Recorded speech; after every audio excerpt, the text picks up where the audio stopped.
Hello नमस्कार, मैं उस्मान अख्तर और आप देख रहे हैं जनजनी में आप सभी का स्वागत। विधानसभा चुनाव चल रही है, आप सभी जान रहे हैं। इस विधानसभा चुनाव के 37 से राजनगर से आज रामप्रीत पासवान जी ने बीजेपी से अपना नामांकन दाखिल करवाया।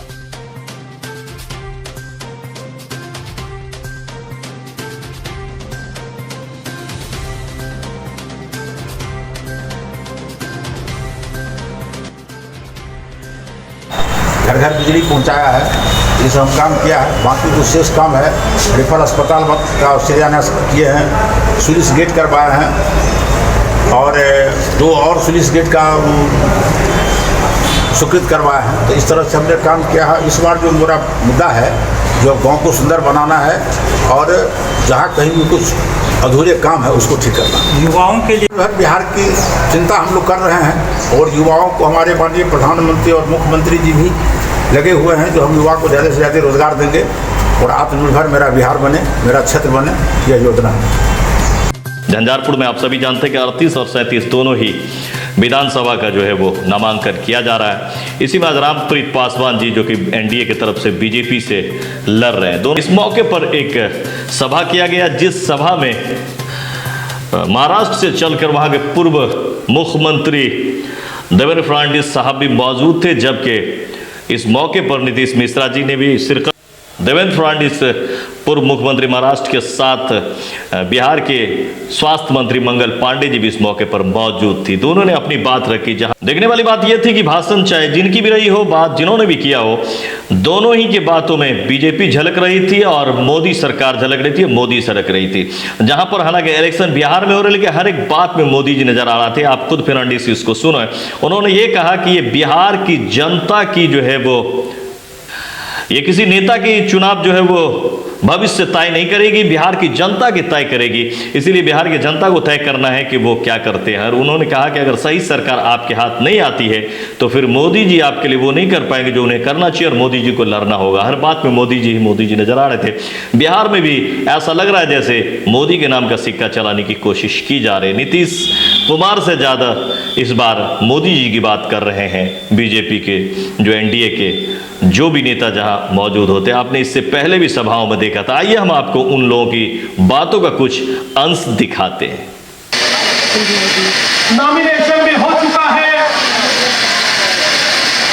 जल्दी ही मतदान होगा, सरकार बनेगी। किंतु एक बात आप सब लोग समझ लीजिए, विधानसभा का ये चुनाव नरेंद्र मोदी जी का भविष्य तय करने वाला नहीं है। ये चुनाव नीतीश जी का भविष्य तय करने वाला नहीं है, सुशील जी का भविष्य तय करने वाला नहीं है। ये चुनाव मंगल जी का भी भविष्य तय करने वाला नहीं है। ये चुनाव नीतीश मिश्रा जी या रामप्रीत पासवान जी का भी भविष्य तय करने वाला नहीं है। ये बिहार की विधानसभा का चुनाव मेरे सामने जो नौजवान बैठे हैं, इनका भविष्य तय करने वाला चुनाव है। आने वाले 5 सालों में यह बिहार कौन सी दिशा में जाएगा, किस प्रकार की सरकार यहां पर होगी, क्या नरेंद्र मोदी जी का आशीर्वाद, नरेंद्र मोदी जी का कार्यक्रम, नरेंद्र मोदी जी का आत्मनिर्भर भारत बिहार में लागू होगा कि नहीं होगा, इसका फैसला ये चुनाव करने वाला है। और इसलिए याद रखिए, ये कोई मामूली चुनाव नहीं है। चुनाव में सरकार को 5 साल के लिए हम चुन कर देते हैं, लेकिन जब गलत सरकार चुनी जाती है तो 5 साल चलने वाली गलत सरकार 50 साल हमको पीछे ले जाती है। ये इतिहास भी बिहार ने देखा है। 15 वर्षों तक इस बिहार ने लालू जी की सरकार को भोगा है। 15 साल किस प्रकार से बिहार प्रताड़ित रहा, मैं आपको याद दिलाना चाहता हूं। मंगल जी ने बहुत अच्छे शब्दों में बताया किस प्रकार की विभीषिका से हमारा बिहार उन 15 वर्षों में गुजरा है। दोस्तों, उन 15 वर्षों में देश आगे गया, दुनिया आगे गई, पर बिहार एकमात्र ऐसा राज्य है जो पीछे गया। 50 साल पीछे इस बिहार को ले जाने का काम उस समय की लालू जी की सरकार ने किया। और इसलिए एक गलत सरकार जब आती है तो हम नुकसान होता है दोस्तों, 2 पीढ़ियों का नुकसान होता है। पिछले 15 सालों में उसी नुकसान से बिहार को बाहर निकालने का, उस विभीषिका से बिहार को बाहर निकालने का, उस असमंजस की परिस्थिति से बिहार को बाहर निकालने का और बिहार को फिर एक बार एक पटरी पर लाने का, विकास की पटरी पर लाने का काम एनडीए की सरकार ने नीतीश जी के नेतृत्व में किया।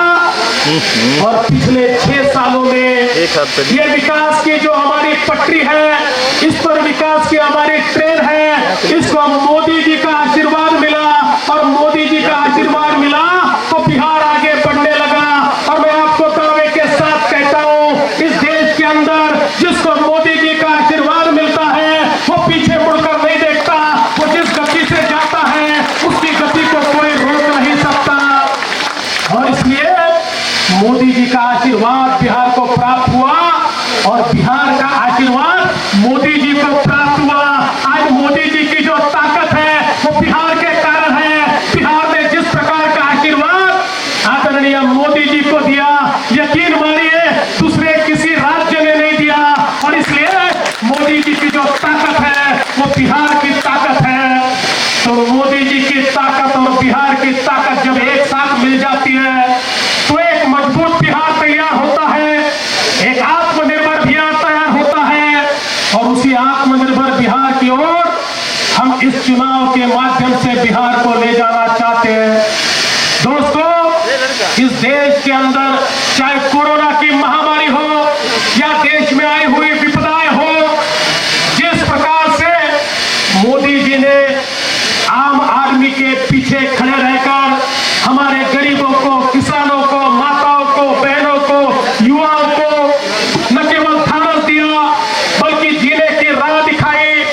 आपको आश्चर्य होगा, संयुक्त राष्ट्र महासंघ जो पूरे दुनिया के देशों की पंचायत है, दुनिया के सारे देश के प्रधानमंत्री, राष्ट्रपति जहां पर एक साथ बैठते हैं, वहां पर चर्चा चली कि कोरोना के काल में कौन से देश में गरीबों के पीछे सरकार खड़ी हुई। तो सारे के सारे देशों का जब आकलन किया गया तो संयुक्त महासंघ के जो प्रधान है, उस पंचायत के प्रधान है, उन प्रधान ने कहा एकमात्र देश ऐसा है जो कोरोना के काल में गरीबों के पीछे खड़ा हुआ, वो मोदी जी के नेतृत्व का हमारा भारत देश है। ये दुनिया ने माना। और इतना ही नहीं, तो उस दुनिया के राष्ट्रों की पंचायत ने दुनिया के बड़े बड़े देशों को कहा कि आप भी अपने देशों के गरीबों के पीछे खड़े हो जाइए। ये क्यों हो गया? ये कैसे कर पाए मोदी जी? कैसे लोगों के घर अनाज पहुंचा? कैसे लोगों के घर सीधा उनके खातों में पैसा पहुंचा? अरे वो काल भी हमने देखा जब अनाज तो छोड़िए, चारा भी लोगों तक नहीं पहुंचता था। अनाज तो छोड़िए, चारा भी खाया जाता था। वो काल हमने देखा। और ये काल है जब भ्रष्टाचार नहीं है, लोगों का अनाज लोगों के घर और दिल्ली से पैसा निकलता है। अरे मजाल है किसी की, गरीब का एक पैसा भी छू के देख ले, नरेंद्र मोदी जी का कैंसर लग जाता है। अगर कोई पैसा छूने का प्रयास भी करता है, मोदी जी के नेतृत्व में वो एक एक पैसा उस व्यक्ति के खाते में सीधा जाता है। और इसलिए हमारे मंगल जी ने बताया, मोदी जी गरीब के लिए जीते हैं। अरे एक ऐसा नेता है, न घर है, न बार है, न परिवार है, न संसार है, अपने जीवन का क्षण क्षण, अपने रक्त का कण कण केवल गरीबों के लिए है, केवल भारत माता के लिए है। ऐसा नेता कहां से मिलेगा जो केवल देश के लिए जीता है? मैं सवाल पूछना चाहता हूं, क्या ऐसे नेता के पीछे आप खड़े नहीं रहेंगे? बोलिए, रहेंगे कि नहीं रहेंगे? क्या रहेंगे कि नहीं रहेंगे? रहेंगे कि नहीं रहेंगे? तो दोस्तों, फिर एक बार बिहार भी पुकारता है। बिहार को फिर एक बार एनडीए की सरकार के माध्यम से हमारे आदरणीय मोदी जी के साथ खड़ा होना है। और ये इसलिए भी आवश्यक है, हमारे बिहार के बाजू में बंगाल नाम का एक राज्य आता है। उस बंगाल में ममता दीदी वहां की मुख्यमंत्री है। उस बिहार में जाकर देखिए, उस बिहार में वहां का जो किसान है उसको किसान सम्मान निधि नहीं मिलता, क्योंकि ममता दीदी ने कहा, मोदी जी ने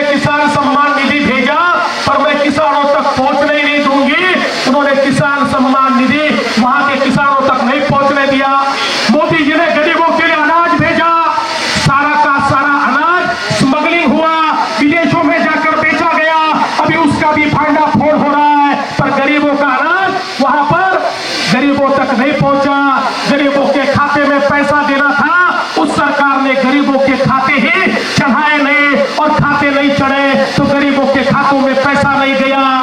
आज हम देख सकते हैं हमारी माता पैसा नहीं जा पाया, वो तो मोदी जी हैं, लड़ झगड़ कर पैसा पहुंचाया, गरीब तक पहुंचाया। पर मैं आपको दावे के साथ कहता हूं, यहाँ पर एनडीए की जगह गलती से दूसरी सरकार आएगी तो ये सरकार मोदी जी का पैसा किसानों के खातों में पहुंचने नहीं देगी। अगर ऐसी सरकार आ गई, आपका अनाज आप तक पहुंचने नहीं देगी। अगर ऐसी सरकार आई, हमारी माँ बहनें बैठी है, उनके खातों में पैसा पहुंचने नहीं देगी। आपके हक के लिए मोदी जी को दिल्ली से लड़ना पड़ेगा। अरे जो आपके हैं उनको लड़ने के लिए क्यों मजबूर करें? आज इतनी अच्छी सरकार इस बिहार के अंदर नीतीश जी, सुशील जी के हमको दिखाई पड़ती है, जो मोदी जी के साथ कदम से कदम मिलाकर चल रही है। एक ऐसी सरकार जो सरकार इस मोदी जी के आत्मनिर्भर भारत के सपने को आत्मनिर्भर बिहार में परिवर्तित करना जानती है। और दोस्तों, आत्मनिर्भर बिहार का अर्थ क्या है? आत्मनिर्भर बिहार का अर्थ है हमारा किसान आत्मनिर्भर होगा, हमारी महिलाएं आत्मनिर्भर होगी, हमारा गरीब आत्मनिर्भर होगा, हमारे युवाओं के हाथ को रोजगार मिलेगा, हमारे यहाँ पर अच्छी शिक्षा होगी और एक ऐसा बिहार जिसमें से किसी को रोजगार के लिए पलायन नहीं करना पड़ेगा। एक ऐसा बिहार जिसका सपना मोदी जी देखते हैं, जिस बिहार में रोजगार मांगने को लोग आएंगे, जिस बिहार से रोजगार लेने के लिए कोई बाहर नहीं जाएगा। और ऐसा बिहार अगर कोई तैयार कर सकता है तो मोदी जी के नेतृत्व में एनडीए की सरकार ही कर सकती है। और इसलिए आपसे निवेदन करने के लिए आया हूं, एक ऐसा मौका हमको मिला है। देखिए, ये वोट का अधिकार बहुत महत्वपूर्ण अधिकार है। डॉक्टर बाबा साहब अम्बेडकर जी ने संविधान तैयार किया। संविधान तैयार करते समय उन्होंने सबको एक वोट का अधिकार दिया। गरीब को भी एक वोट है, अमीर को भी एक वोट है। और इस एक वोट ने परिवर्तन क्या किया? अरे वो जमाना था जब रानी के पेट से राजा पैदा होता था। रानी जिसको पैदा करती थी वो राजा हो जाता था। पर हमारे डॉक्टर बाबा साहब अम्बेडकर जी ने बताया, रानी के पेट से राजा पैदा नहीं होगा। राजा पैदा होगा तो वोट की पेटी से पैदा होगा।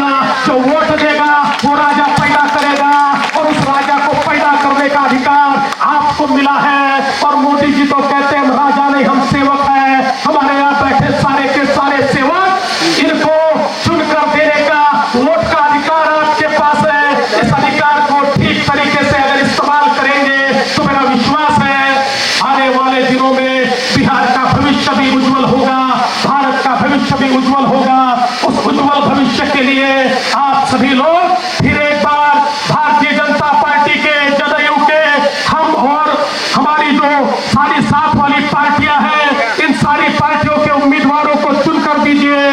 और आपसे आखिरी निवेदन करता हूं, हमारे रामप्रीत पासवान जी को इस बार रिकॉर्ड वोटों से चुनकर दीजिए, रिकॉर्ड वोटों से चुनकर दीजिए। और जैसा कि हमारे नीतीश जी ने यहाँ पर बताया, बाजू में ही झंझारपुर में नीतीश जी हैं। पिछले बार छोटी सी गलती हो गई, हम में से कुछ लोग उस समय वोटिंग को नहीं गए, हम में से कुछ लोगों ने वहां पर अपने रिश्तेदारों को नहीं बताया, तो चंद वोटों से हमारे नीतीश जी उस समय चुनकर नहीं आए। पर मैं दावे के साथ कहता हूं, इस जिले की जो दोनों सीटें हैं, चाहे वो राजनगर हो चाहे झंझारपुर हो, आपके आशीर्वाद से रिकॉर्ड वोटों से जीत कर आएगी। फिर एक बार दोस्तों एनडीए का झंडा फहरेगा और मोदी जी को आपका आशीर्वाद मिलेगा। इस अपेक्षा के साथ जय हिंद, जय भारत। तो सोहेल को दीजिए इजाजत। अगर आपको हमारी खबर अच्छी लगे तो इसे लाइक करें, सब्सक्राइब करें और अगली खबर देखें। दो चटपटे इंसानों से मैं आपकी उस खबर में मुलाकात कर रहा हूं। नमस्कार।